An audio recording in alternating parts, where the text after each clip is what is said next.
नमस्ते प्रणाम भैया, कैसे हो आप सब। मैं पप्पू के दाद की आप लोग का छोटा भाई। दोस्तों ये गाना हमारा बहुत अच्छी है। सैया देखा हुआ अगरबत्ती कोई म्यूजिक पे हमारा है, बहुत अच्छा है।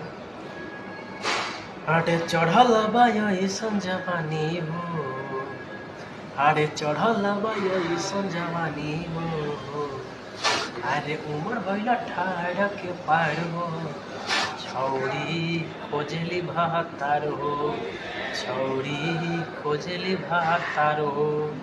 ये भी हमारा विकी विशाल दिया लिखे। तो अभी रिकॉर्ड नहीं हो, रिकॉर्ड होगा नेक्स्ट महीना से। ऐसा है फिर मारेला स्टाइल रखेला मोबाइल, मारी के तिरछी नजरिया रे, सज के सवर के साइकिल पर चढ़ के घूमेली ई जाली रोज बजरिया रे। तो करे हेलो बारे बारे हो, तो करे हेलो बारे बारे हो, छौरी खोजली भातार हो, छौरी खोजनी भातार हो। जय जय भारत। ऐसा ही है।